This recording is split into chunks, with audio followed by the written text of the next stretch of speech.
আসসালামু আলাইকুম শিক্ষার্থী বন্ধুরা, আজকে আমরা দ্বিতীয় শ্রেণীর পাঠ 4-এর গল্প ডালিম কুমার ও কঙ্কাবতী এই গল্পটি পড়ব। তো চলো শুরু করা যাক। এক ছিল রাজপুত্র, তার নাম ডালিম কুমার। তার ছিল এক পঙ্খিরাজ ঘোড়া। ঘোড়ায় চড়ে সে দেশ বিদেশে ঘুরে বেড়াতো। একবার ঘুরতে ঘুরতে অচিনপুরে চলে এলো। তার অনেক ক্লান্ত লাগলো। সে গাছের ছায়ায় ঘুমিয়ে পড়ল। ওই গাছে থাকতো ব্যাঙ্গামা আর ব্যাঙ্গামি। তারা কথা বলছিল। রাজকন্যা কঙ্কাবতীর কি হয়েছে জানো? কি হয়েছে? ডালিম কুমারের ঘুম ভেঙে গেল। সে এখন রাক্ষসপুরীতে বন্দি। কি সর্বনাশ! রাক্ষসপুরী অনেক দূরে, 7 সাগর 13 নদীর ওপারে। ডালিম কুমার 7 সাগর 13 নদী পার হলো।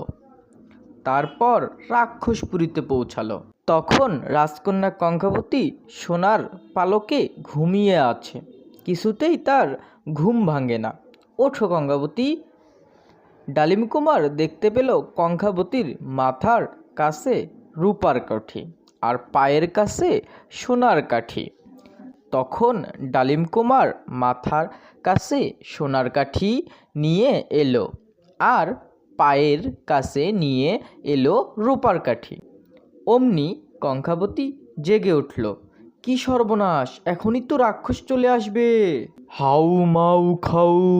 ঠিক তখনই রাক্ষস ঘরে ঢুকলো। সাথে সাথে ডালিম কুমার তরবারি বের করলো। এভাবে রাক্ষস মারা যাবে না। কঙ্কাবতী বলল, রাক্ষসের প্রাণ আছে একটি টিনের কৌটার ভিতরে। ডালিম কুমার জানে না সেই কৌটা কোথায়। কঙ্কাবতীর ছিল অনেক সাহস। সে তখন পালঙ্কের নিচ থেকে একটা কৌটা বের করল। কৌটা খুলতেই বেরিয়ে এলো একটা ভ্রমর। তখন কঙ্কাবতী তরবারি দিয়ে ভ্রমরটিকে কেটে ফেলল। খ্যাসাং! তারপর ডালিম কুমার ও কঙ্কাবতী বেরিয়ে এলো রাক্ষসপুরী থেকে। তো এই ছিল আজকের ক্লাস। যদি ক্লাসটি ভালো লাগে অবশ্যই আমাদের চ্যানেলটি সাবস্ক্রাইব করবা। সাবস্ক্রাইব করুন।